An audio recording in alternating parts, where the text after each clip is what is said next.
천미 예수님, 제가 지금 나이가 딱 만으로 46이거든요. 이 성전 46년 걸려 지었다는데 이제 이 몸 무너뜨리면 됩니다. 그죠? 농담입니다. 자, 오늘 일독서는 십계명에 관한 이야기입니다. 저는 항상 십계명을 가르칠 때 첫 번째 계명을 가르치면서 하느님에 대한 이 한 분이신 하느님을 섬겨라, 그리고 그와 연계된 것으로 점이나 미신, 사주 같은 것들에 대한 경고를 항상 이야기합니다. 기회가 되는 대로, 기회가 닿는 대로 해요. 왜냐하면 여전히 가톨릭 신자들 가운데에서 하는 얘기예요. 그런데 기대는 사람들이 있습니다.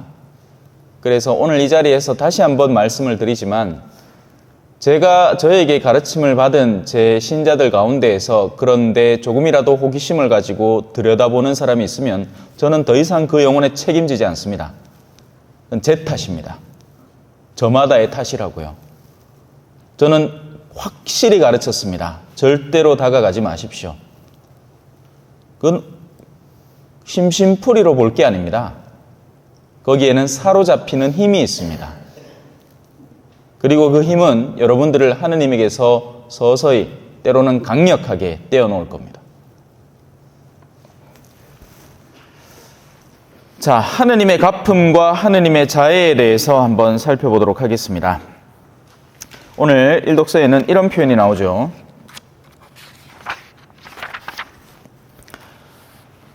나를 미워하는 자들에게는 조상들의 죄악을 3대, 4대 자손들에게까지 갚는다. 그러나 나를 사랑하고 내 계명을 지키는 이들에게는 1000대에 이르기까지 자애를 베푼다. 이 부분을 좀 집중적으로 살펴보겠습니다. 자, 하느님의 갚음은 3대 혹은 4대라고 표현이 됩니다. 참으로 애매한 시간이죠. 그리고 3대면 3대고 4대면 4대지 왜 하필 3대 혹은 4대라는 표현을 썼을까?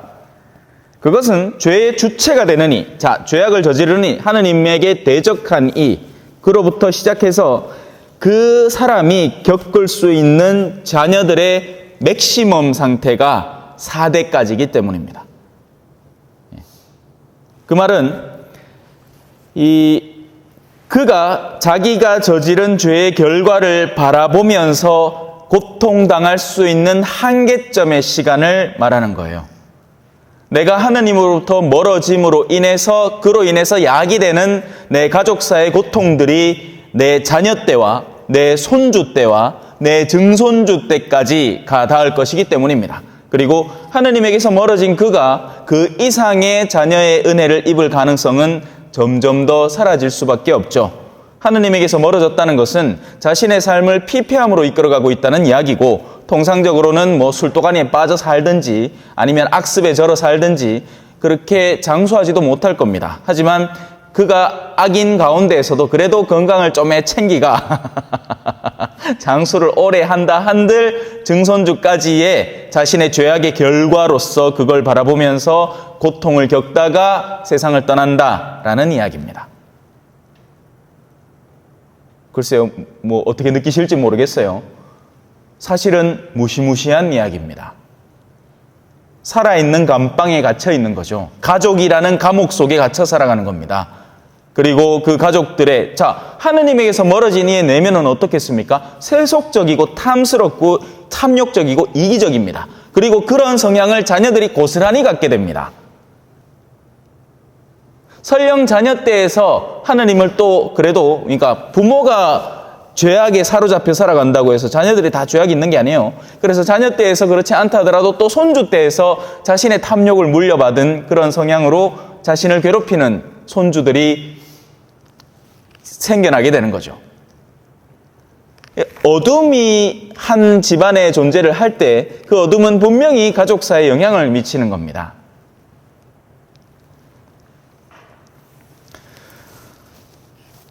자, 하지만 거듭 이야기합니다. 죄의 주체는 이 사람에게 있습니다. 지금 밑에 자녀들이 죄를 지은 게 아니에요. 다만 죄의 결과가 영향을 미치는 겁니다. 자녀들은 죄를 지을 수도 있지만 일단은 짓지 않았다고 가정을 해봅시다. 하지만 그가 지은 죄의 영향은 공동체적입니다. 이걸 잘 이해를 하셔야 됩니다. 한 사람이 죄를 지을 때 죄 자체는 그 사람의 내면의 영혼 속에 아로새겨져 있습니다. 그가 자신의 의지를 통해서 죄를 짓는 거니까요. 하지만 죄의 결과는 주변에 흩뿌려지죠.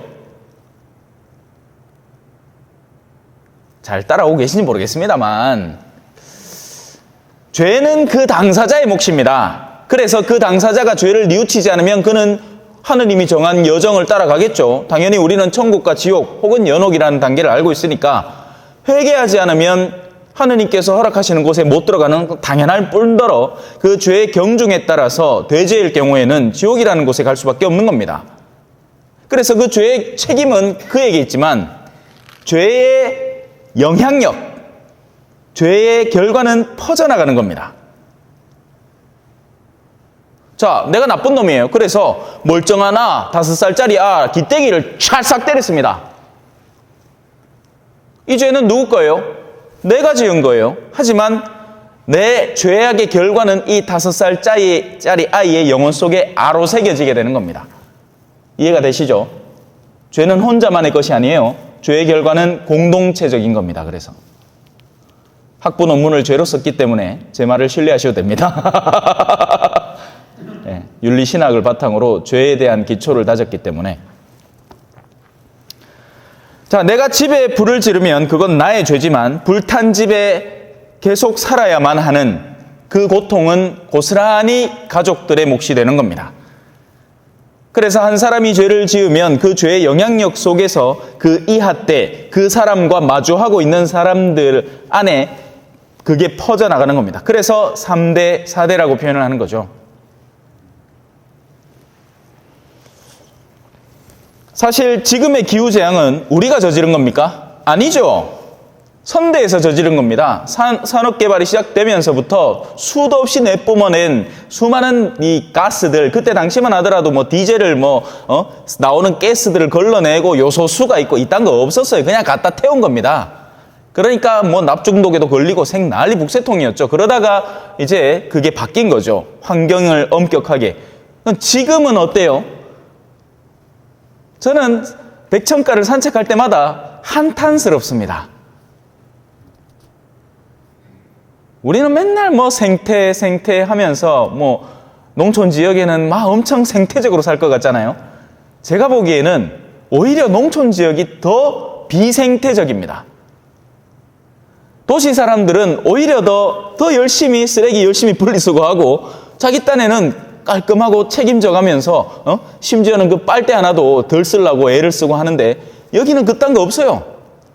막 갖다 빌어 뿌리고 그 돈을 벌어들이겠다는 그 어마어마한 욕심 속에 숨어있는 그 노력들, 그 가운데에서 내가 정당하게 폐기해야 하는 것들 툭 하면 그냥 길가에 갖다 태우는 거예요. 그래서 운동하다가 막 숨이 막혀갖고 뛰지를 못하겠어.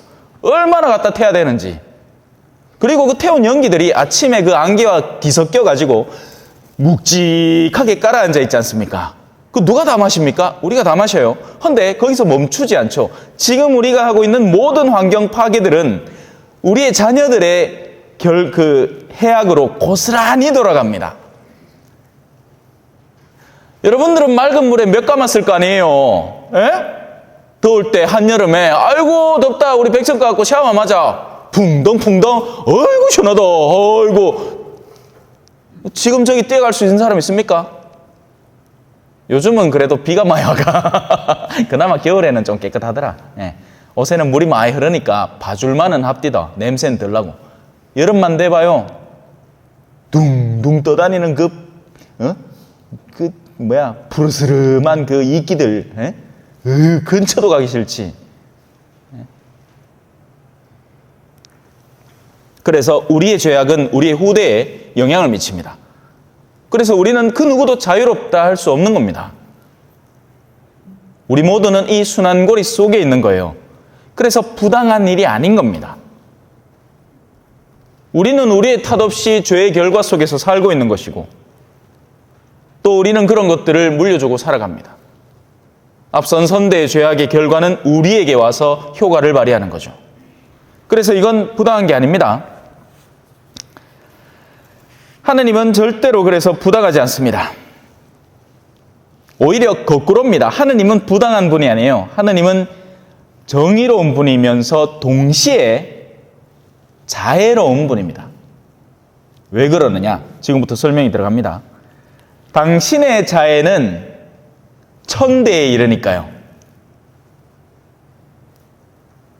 죄악은 3대, 4대까지로 그쳐버립니다. 이 사람이 죽고 나면 더 이상 계속할 필요가 없습니다. 막 집안에서 막 할아버지 한 명이 돈 욕심이 미치듯이 나와가지고 집안 식구들을 막 드득 갈구면서 살다가 깨꼬닥 가쁘마 아이고 속 시원하다 하고 나머지 가족들이 이제는 기뻐하죠, 도로. 그죠? 그러지 않습니까? 저 그런 가족들 많이 봤습니다. 저놈의 영광탱이만 없으면 우리 가족 전체가 피날 낀데 저거 앉았다 방구석에 들어박혀갖고 얼마나 사악하고 탐욕스럽고 이기적인지 어르신의 지혜 따위는 온데간데 없이 나머지 가족들을 사정없이 괴롭히면서 살아가는 겁니다. 그러다가 그 사람이 가고 나면 온 가족이 기쁨에 행복감에 사로잡힙니다. 그죠? 예? 차마 없었으면 우리가 이 꼴을 안 당할 낀데 아이고 드디어 갔네. 예. 속 시원해합니다. 슬퍼하기는커녕. 이건 제가 남미에서 자주 관찰한 장면입니다. 장례식은 항상 두 가지 종류가 있습니다. 대체로는 이래요. 남미 쪽은 모계 사회거든요. 그래서 어머니의 장례식에는 슬퍼하는 사람들이 가득합니다. 어머니와의 추억을 떠올리고 그 어머니가 우리를 돌봐주신 그 따스한 손길을 떠올리고 그 남편이 술 먹고 꼬장 부리고 진짜 가정폭력도 어마어마하거든요. 그나마 그건 집에 붙어있는 남자일 때 얘기죠. 일찌감치 무슨 아들은 그냥 씨만 뿌려놓고는 도망가 버립니다. 그런 일들이 허다해요. 그러는 통에 엄마에 대한 사랑이 그득한 동네입니다. 물론 모든 엄마가 그렇진 않아요. 착각하면 안 되죠. 하지만 웬만한 엄마들은 그 무거운 삶의 무게감을 지고 자녀들을 책임감 있게 길러온 겁니다. 먹여 살린 거죠. 그러니 그 장례식에 가면 따스함이 정말 슬퍼하고 애도하는 장면이 연출이 되고 있습니다. 그런데 가면 저도 숙연해져요. 그러나 이제 반대편을 설명할 차례죠. 보통은 이제 책임감 없는 남정네들의 장례식입니다. 장면이 어떨 것 같습니까? 180도 다릅니다.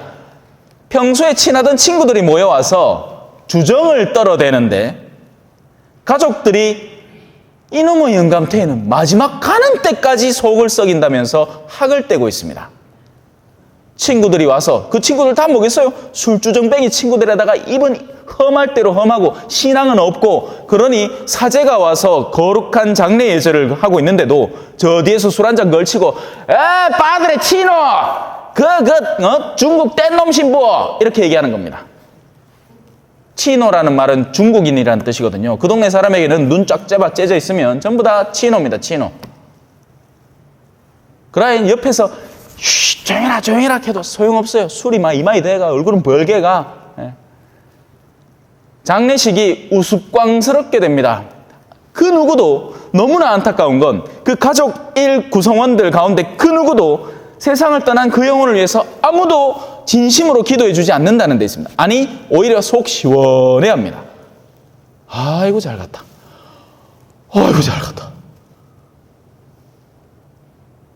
이 얼마나 슬픈 장면입니까? 아닌가요? 저만 그렇게 느끼나요? 여러분들이 그 장면을 양자를 비교해서 목도할 수만 있으면 너무나 다른 온도차를 느끼게 될 겁니다. 하느님은 부당하지 않습니다. 하느님은 정의롭고 공의로운 분이시고 그리고 자애로운 분입니다. 특히나 그분의 자애는 상상을 초월합니다. 악의 결과가 주변에 미친다고 했죠. 선의 결과도 마찬가지입니다. 정말 자신의 생활을 참되고 하느님 안에서 당당하게 떳떳하게 용기 있게 이끌어가는 사람은 주변에 그 선한 영향력을 끊임없이 미치게 됩니다. 그리고 그 영향력은 천대까지 가 닿는 겁니다. 예수님 언제적 분이십니까? 2000년 전 분이죠. 예수님과 타볼산에 있었던 모세와 엘리야는 어떻죠? 몇천 년 전인지 상상이 안 갑니다. 하지만 여전히 우리는 그분들을 성인으로 추앙합니다. 마더 데레사가 남긴 영적 서적들, 물론 그분이 영적 서적을 남기지는 않았죠. 주변 사람들이 다 대신 자서전을 써주고 했습니다. 아니면 그거 아니라도 아빌라의 성녀 데레사나 리지웨의 소아 데레사나 그런 분들이 남기신 영적 서적을 읽어보면 정말 철두철미하게 사셨구나. 리지웨의 소아 성녀 데레사는 24살에 죽었어요. 그런데 그분이 남기신 삶의 족적은 실로 어마어마합니다. 주변 수녀들이 막 비웃는 거예요. 저거 일부러 저 아픈 척 한다고. 그러면서 궁시렁대고 뒷담화하고 수녀님이라고 다 착한 거 아니에요. 사제라고 다 착한 거 아닙니다. 그 누구나 자신의 자리에서 선택을 하는 거죠. 더 하느님께 한 걸음 나아갈지 아니면 세속화될지. 그래서 선의 결과는 길이 남아서 그 선의 결과를 맛보는 이들의 훌륭한 모범이 되는 겁니다. 요 제2방 안에 들어가면 여기 성인의 유해가 하나 있습니다. 샤스당 신부? 제가 정확하게 기억을 잘 못하겠는데 그분의 머리카락 한 조각 들어있어요. 근데 그게 휘황찬란한 성광 안에 해서 유리관 속에 들어있습니다. 물론 아는 분은 알고 모르는 분은 한 번도 못 봤죠.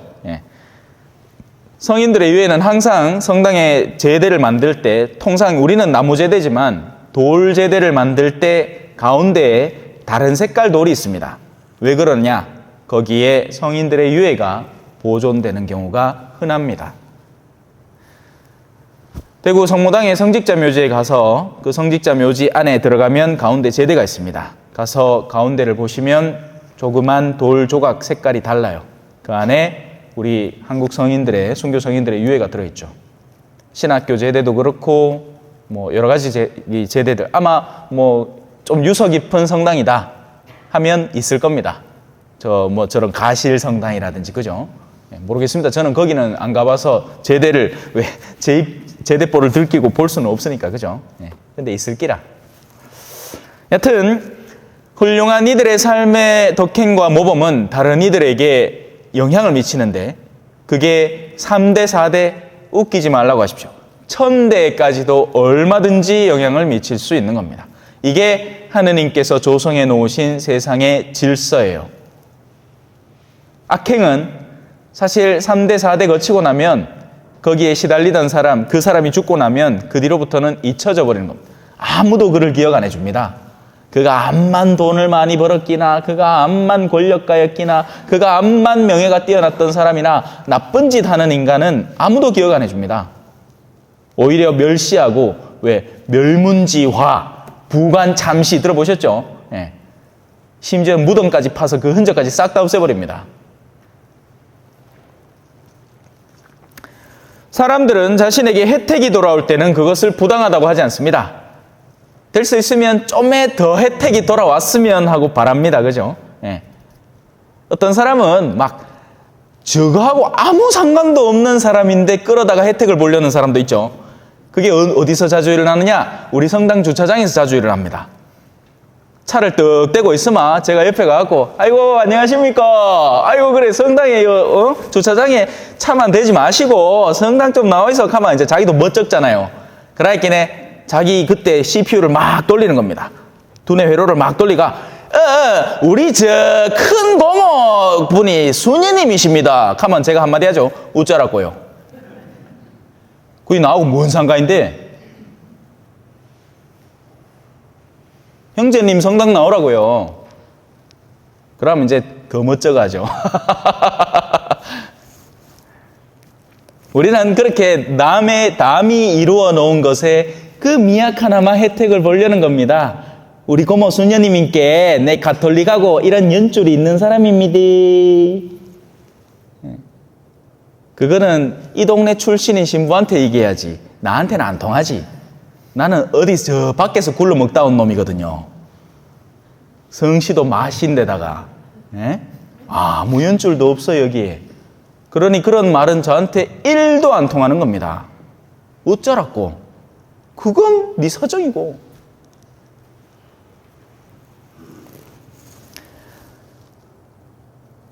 우리는 근본적으로 한국의 모든 신앙인들은 순교자의 피해 혜택을 보고 있습니다. 그분들이 견뎌내지 않았더라면 우리의 신앙은 피가 말랐을 거예요. 근데 심지어 일본도 기쿠리 그리시당 해가지고 그 박해를 견뎌내면서도 신앙을 유지해 왔습니다. 아니 오히려 일본의 순교자들이 훨씬 더 많을걸요.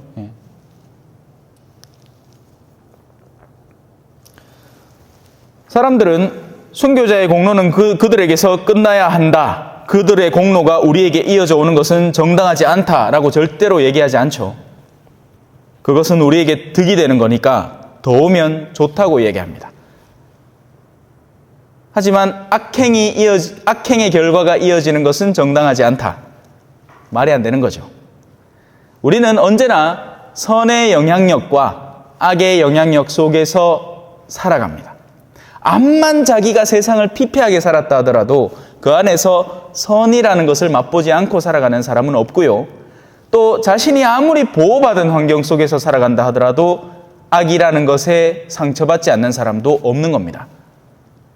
하느님은 저마다의 깜냥대로 그 영혼을 그 위치에 배치시켜 놓고 자, 너희에게 양자를 다 열어보이니 너희가 원하는 대로 선택해라 하고 우리에게 말씀하시는 겁니다. 그래요.